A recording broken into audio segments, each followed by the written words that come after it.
I want to begin today by expressing my deep condolences to the entire Bush family on the passing of former First Lady Barbara Bush, a wonderful, wonderful person. For decades, Barbara was a titan in American life. Her presence and character were engraved into America's identity. Her strength and toughness really embodied the spirit of our country, and her warmth and devotion earned the admiration of an entire nation and indeed the entire world. She was a tireless champion for literacy. She was a fierce advocate for the American family, and she was a woman of proud patriotism and profound faith. Our hearts are saddened by her passing, but our spirits are lifted by the memories of her goodness and her grace. She was a good person. Melania and I send our prayers to Barbara's husband of 73 years. I'll never beat that record. President George H.W. Bush, to the surviving children, Jeb and Neil and Marvin, Dorothy, and former President George W. Bush, and to their many wonderful grandchildren and great-grandchildren. This evening, I also want to send a message to all of the brave service members from the United States, France, and the United Kingdom who were involved in the very successful strikes on targets associated with the Syrian chemical weapons program last week. Once again, the unmatched skill of the United States military and our great partners and allies was demonstrated to the entire world. Missiles were shot. They tried to knock them down. They weren't in the least successful. They hit none. The purpose of our strike was to establish a strong deterrent against the use of banned chemical weapons. Civilized nations must join together to prevent the horrors of chemical warfare and, in fact, warfare. And I think our allies really were absolutely world-class, wonderful. We thank them for their support. Today, I'm thrilled to be joined by my good friend, Prime Minister Abe of Japan. Highly respected gentleman. Prime Minister Melania and I are honored to host you and Mrs. Abe once again at Mar-a-Lago. We're grateful for the tremendous hospitality you showed us during our visit to your country last fall. It was a true privilege to be welcomed to the magnificent land of Japan, or, as I've heard all my life, the land of the rising sun. It's true. So great. During our visit to Asia in November, we had tremendous success enlisting support for our campaign of maximum pressure on the North Korean regime. As you know, I will be meeting with Kim Jong-un in the coming weeks to discuss the denuclearization of the Korean Peninsula.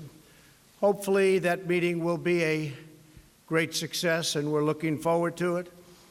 It would be a tremendous thing for North Korea and a tremendous thing for the world. So we will be doing everything possible to make it a worldwide success, not just for the United States or South Korea or North Korea or Japan, but for the entire world. We hope to see the day when the whole Korean Peninsula can live together in safety, prosperity, and peace.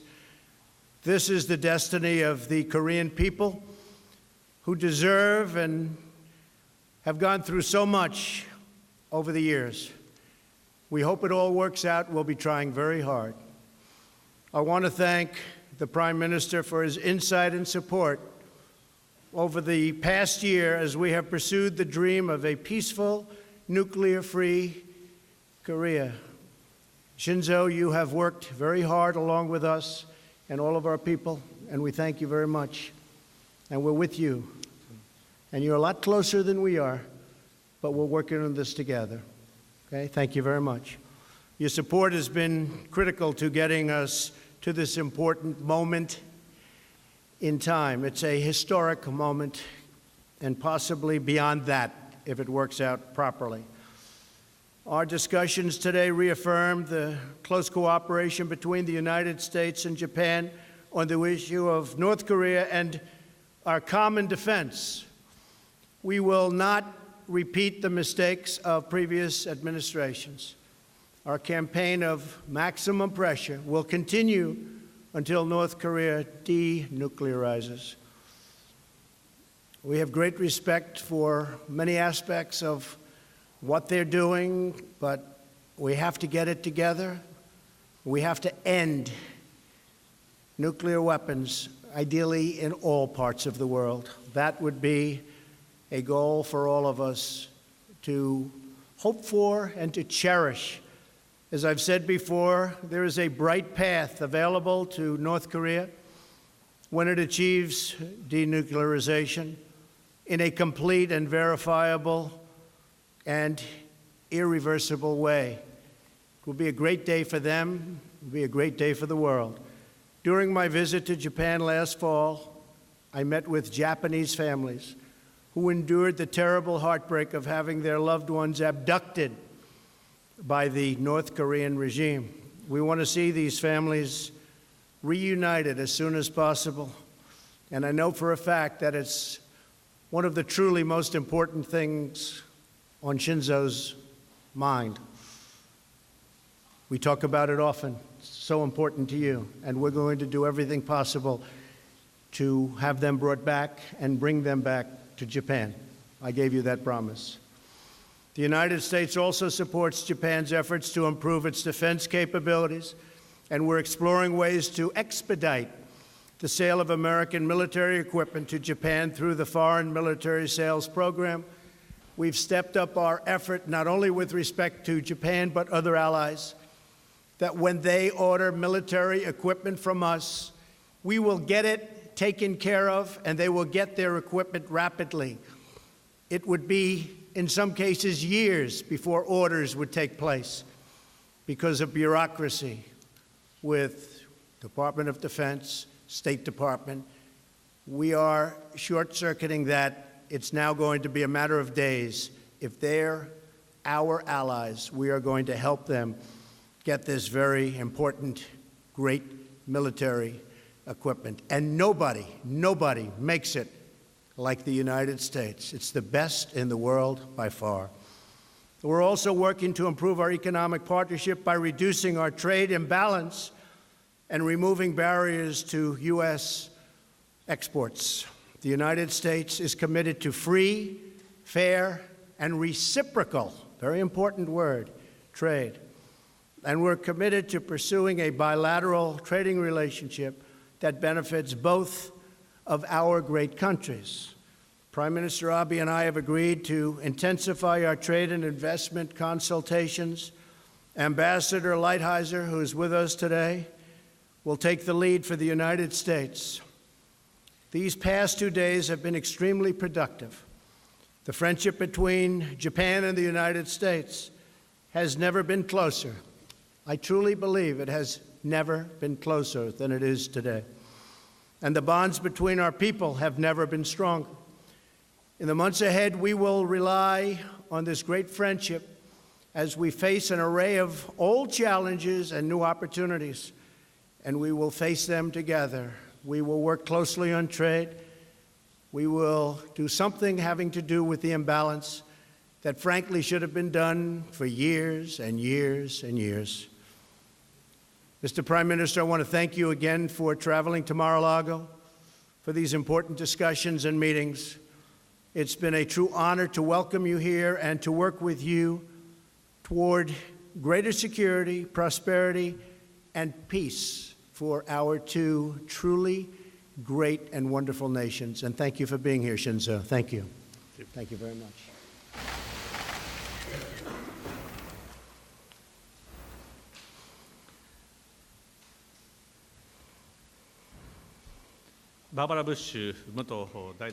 Mrs. Barbara Bush, the former First Lady, she has passed away. On representing the Japanese people, I would like to express my condolences to former President Bush and to all the family members.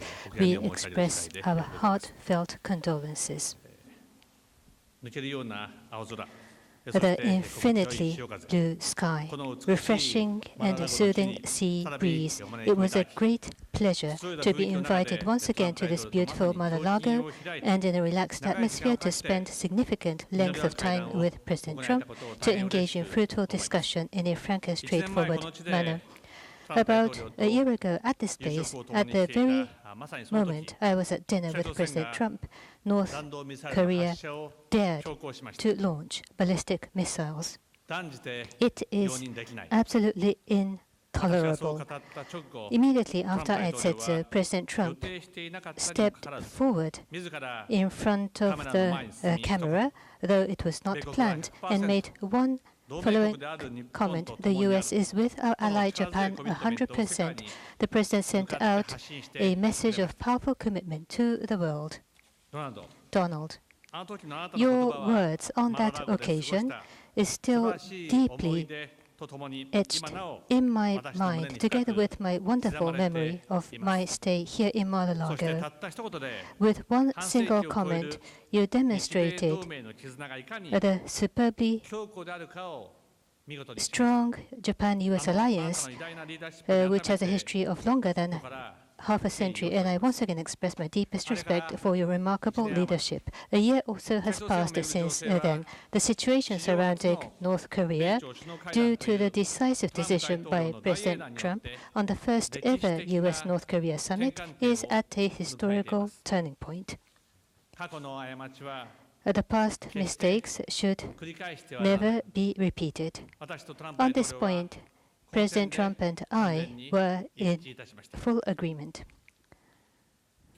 On the occasion of the 1994 Framework Agreement or the 2005 Six-Party Talks Agreement, North Korea committed to abandon nuclear weapons development, but those promises were broken.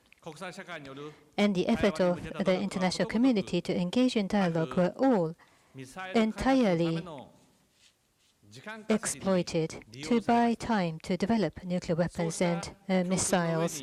Based on such lessons learned, both the U.S. and Japan, together with the international community, will demand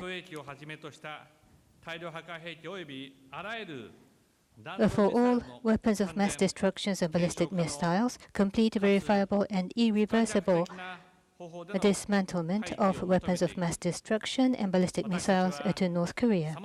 By envisioning multiple scenarios, we carefully thought out our policies and directions at a concrete and detailed level. Just because North Korea is responding to dialogue, there should be no reward. Maximum pressure should be maintained, and actual implementation of concrete actions towards denuclearization will be demanded. This firm policy has once again been completely shared between us. On this occasion, we also agreed to continue our effort towards the early resolution of the top priority matter of abduction. Just now, President Trump, on this spot here, has mentioned towards the return of the abductees, maximum effort will be made. The clear promise just made here. We are deeply encouraged, Donald. Half a year ago, when you visited our country, you listened intently to each and every family members of the abductees. You listened carefully and kindly said you would like to help. Your image on that occasion is indelibly etched in the eyes and minds of many of the Japanese people. Going forward, we wish to work closely with the United States, and towards the immediate return of all abductees, we are determined to strengthen our approach vis-à-vis North Korea. North Korea has diligent workforce and is blessed with resources. If North Korea advances in the right direction, they can make their populations richer. If North Korea takes the right path, under the Japan-North Korea-Pyongyang Declaration, there could be a possible path to settle the unfortunate past and to normalize diplomatic relationship. For that to happen, a comprehensive resolutions of multiple concerns, including abduction, nuclear, and missiles, would be the fundamental precondition. Through the upcoming historic U.S.-North Korea summit, we strongly hope for a breakthrough in this situation. The Japan-US alliance is not just limited to the field of security, but it also contributes to the peace and prosperity of the world as well as the region. On the economic front, Japan and the US will take a lead and develop a free and fair market in the Indo-Pacific region. I spent some time with President Trump to discuss ways to make that happen in a candid manner. First of all, we must further strengthen the economic ties between the two countries. Under President Trump, exports from the U.S., including energy, aircraft, amongst others, have already been increasing significantly. Further, following the bold tax reform by President Trump, Japanese companies' investments in the U.S. have been gaining momentum, which is creating a large number of jobs in the U.S. and contributing to the expansion of the exports from the U.S. In order to benefit both Japan and the U.S., we'll further expand trade and investment between the two countries. Building upon that foundation, will aim to realize economic development in the free and open Indo-Pacific region based on fair rules. To make that happen, at this time, President Trump and I agreed to start talks for free, fair, and reciprocal trade deals. And Minister Motegi will be responsible for these talks on the side of Japan. Minister Motegi and U.S. Trade Representative Lighthizer, I hope will have a very fruitful discussions. Over the last 2 days, President Trump and I have spent more than 7 hours together over meals and playing golf, while at the same time we were able to hold extremely fulfilling talks in a relaxing atmosphere. The last 2 days were the time when I was able to further deepen my friendship and relationship of trust with President Trump. Lastly, I'd like to express my sincere appreciation to Donald and First Lady Melania for their wonderful hospitality as well as the continued warm-hearted welcome of the people of the United States. Thank you. Thank you very much, Shinzo. Appreciate it. Questions? Mark Landler. Mark. Thank you very much, Mr. President. Mr. Prime Minister, nice to see you again. Mr. President, you sent your CIA director to Pyongyang a couple of weeks ago, and he returned without 3 Americans who are being detained there, and also without any other visible signs of concessions the North Koreans had made to the United States in advance of your meeting with Mr. Kim. My question is, do you intend or are you willing to sit down with Kim Jong-un if Americans are still being held in North Korea? And will you insist on other tangible concessions from the North Koreans in return for gestures like sending a potential future Secretary of State to North Korea? And from the Prime Minister, if I may, you a moment ago alluded to new trade talks between your minister and Mr. Lighthizer. Should we interpret that to mean that you are now open to negotiating a bilateral trade deal between the United States and Japan? And then a second question, Japan is the only major American ally that was not exempted from the steel tariffs. Did you ask the President to exempt Japan, and if so, how did he reply? Thank you, Mark, very much. The fact is that they do have 3 prisoners. We have been talking about them. We're negotiating now. We are doing our very best. As you know, they've been there a long time, and it's harsh treatment. We fought very hard to get Otto Warmbier back, and when we came back, he was in very, very bad condition. It was a very sad event. We are likewise fighting very diligently to get the 3 American citizens back. I think there's a good chance of doing it. We're having very good dialogue. We will keep you informed, but we are in there and we are working very hard on that. We have come a long way with North Korea. We were, as you know, and when I say we, for many years they've been talking to North Korea and nothing's happened. This should have been taken care of by past administrations when they were not nearly so far along. But we put unbelievably powerful sanctions on and many other things. I want to thank publicly President Xi of China, who has done more for us than he's done for any other administration or than any leader of China has done for any president or administration. He has clogged up the border, as you know, and he's done it very, very powerfully.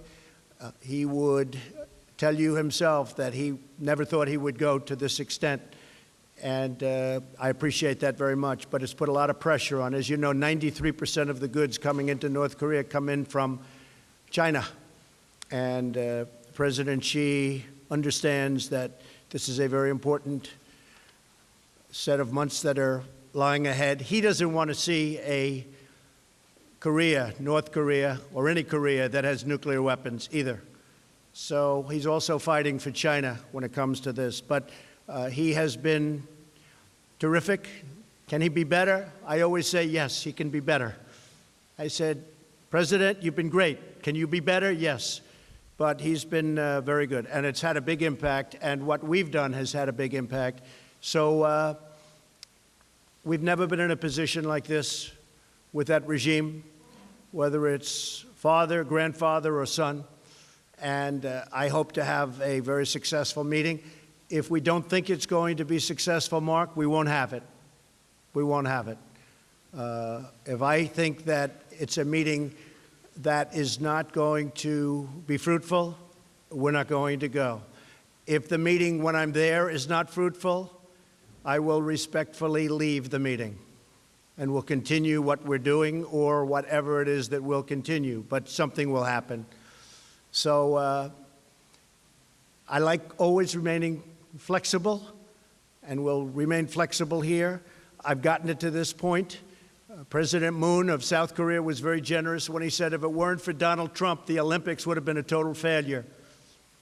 It was my involvement and the involvement of our great country that made the Olympics a very successful Olympics. If you look at ticket sales prior to what took place with respect to North Korea, it was going to be a big problem, and it turned out to be a very successful Olympics. So we've gotten us here, and I think we're going to be successful. But if for any reason I feel we're not, we end. Okay? Thank you, Mark.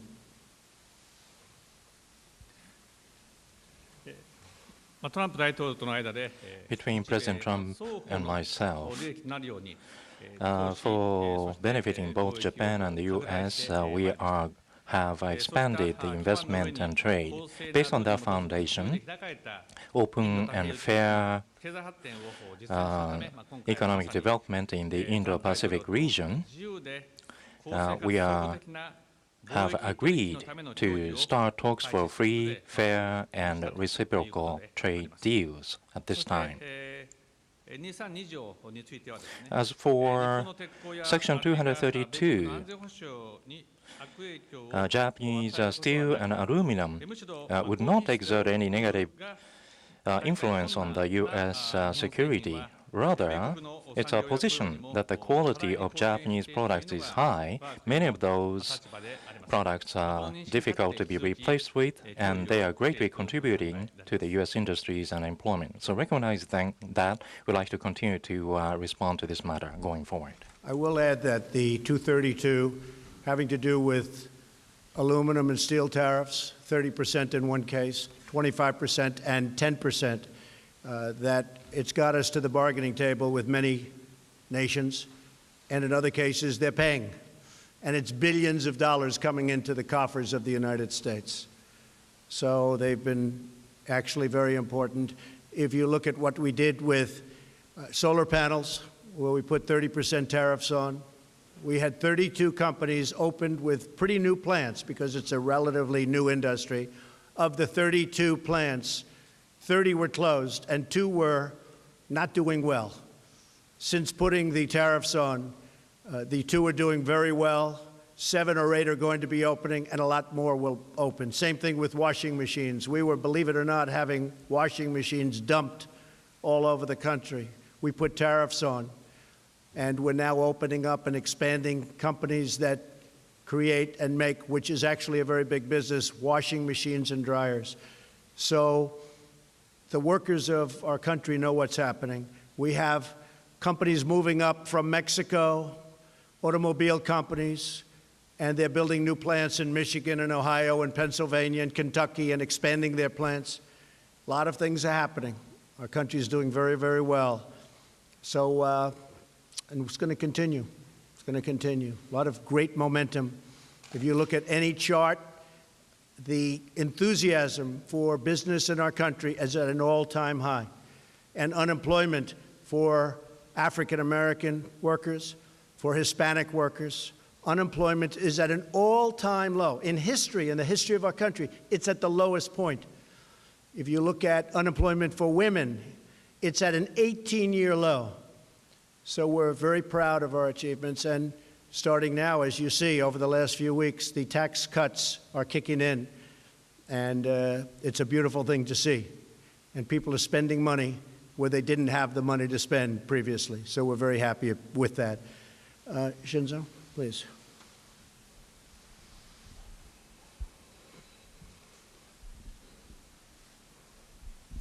ありがとうございます。NHK の原と申します。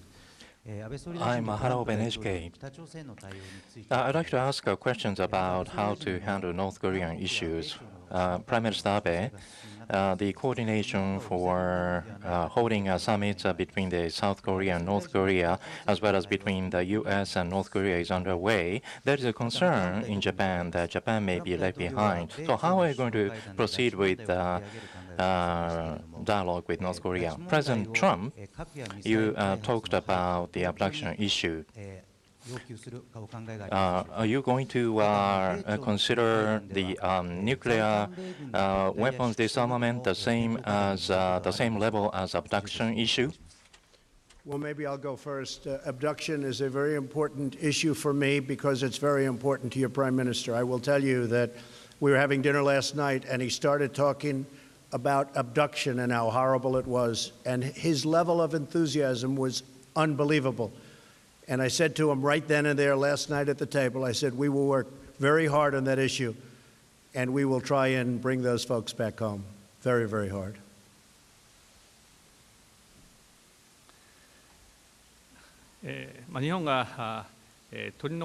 Whether Japan will be left behind, that is not at all the case.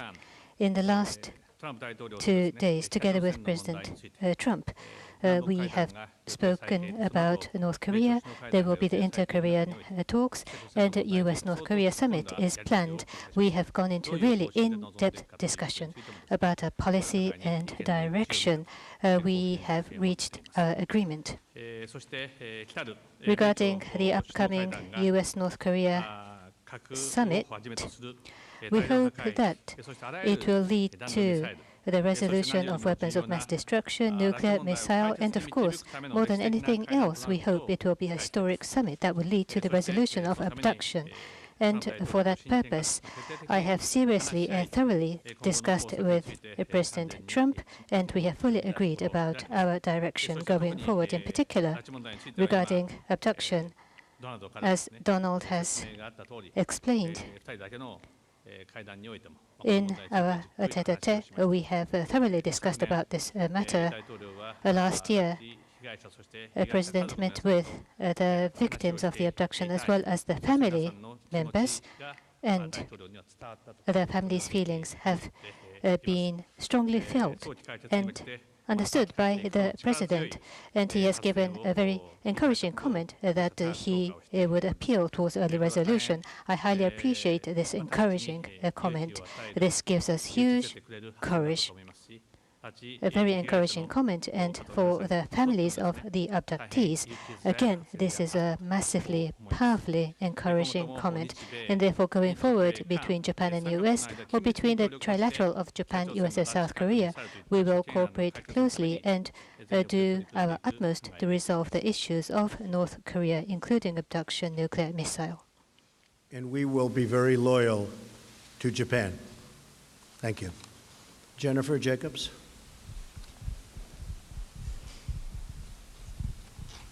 Thank you, Mr. President. On the Mueller probe, have you concluded that it's not worth the political fallout to remove either Special Counsel Mueller or Deputy Attorney General Rosenstein? And Prime Minister Abe, did the President ask you to provide more funding for U.S. troops in Japan? And what agreement did you reach here in Florida on buying more military equipment from the U.S.? Jennifer, I can say this, that there was no collusion, and that's been so found, as you know, by the House Intelligence Committee. There's no collusion. There was no collusion with Russia other than by the Democrats, or as I call them, the obstructionists, because they truly are obstructionists. So we are giving tremendous amounts of paper. This was really a hoax created largely by the Democrats as a way of softening the blow of a loss, which is a loss that, frankly, they shouldn't have had from the standpoint that it's very easy for them. They have a tremendous advantage in the Electoral College, and this is what it is, and this is where it came from. You look at the kind of money that was paid. Probably some went to Russia. You look at Podesta having a company in Russia where nothing happened and people don't talk about it. You look at the fact that their server, the DNC server, was never gotten by the FBI. Why did the FBI take it? The FBI takes what they want. They go in, they wouldn't get the server. This is a hoax. As far as the investigation, nobody has ever been more transparent than I have instructed our lawyers. Be totally transparent.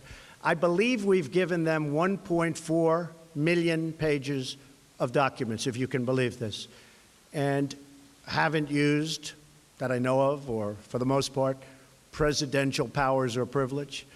So we are hopefully coming to the end. It is a bad thing for our country, very, very bad thing for our country.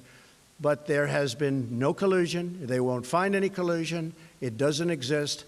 As far as the two gentlemen you told me about, they've been saying, I'm going to get rid of them for the last 3 months, 4 months, 5 months, and they're still here. So we want to get the investigation over with, done with, put it behind us, and we have to get back to business with negotiating with this gentleman and plenty of others. But this gentleman is a very tough negotiator, and we have to focus on that. Thank you very much. Regarding the U.S. forces' expenses, the U.S. forces in Japan, the safety and security of Japan, and the peace and stability of the Far East is being maintained. And for the forward deployment strategy of the United States in the Asia-Pacific, in terms of the presence in Japan is very meaningful and significant. In the case of Japan, across the world, in terms of paying for the expenses, Japan accounts for the largest percentage of stationing compared to other countries, and the President understands very well.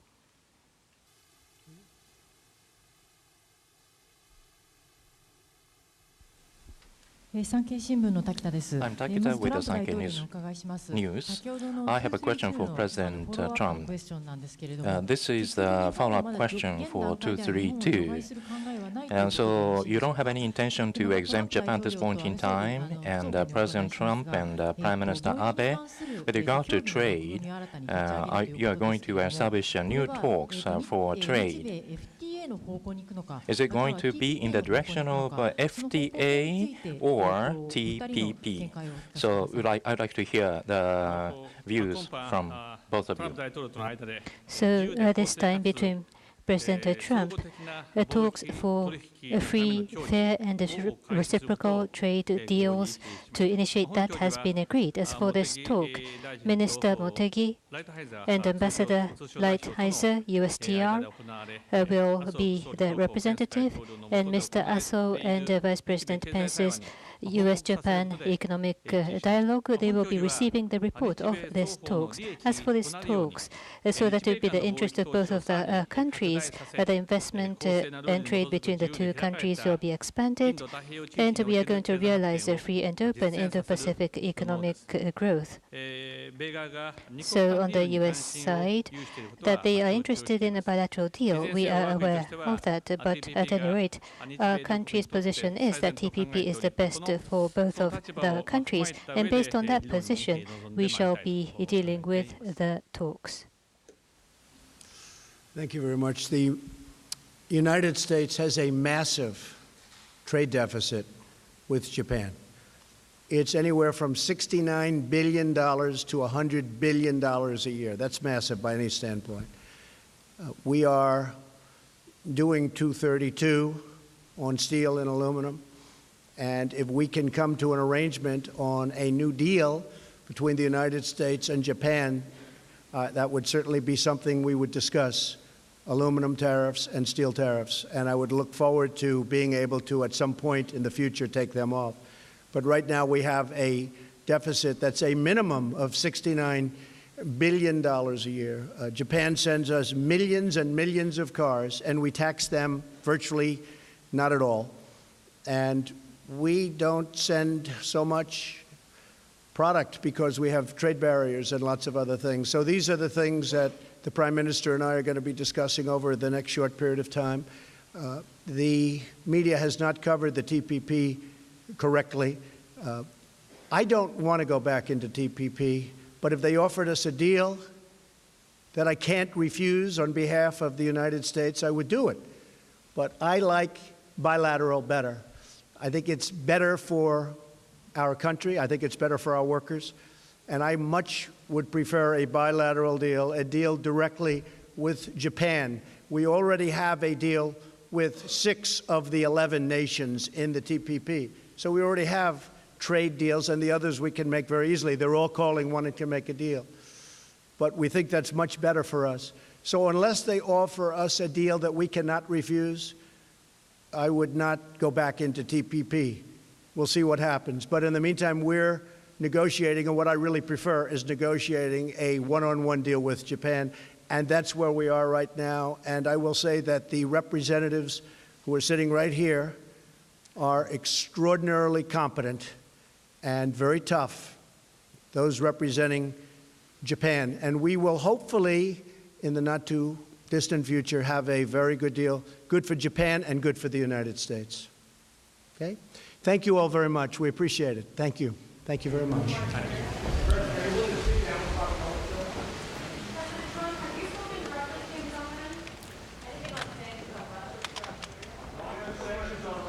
Reporters are shouting some questions. The president ignoring those questions. We'll continue to monitor it.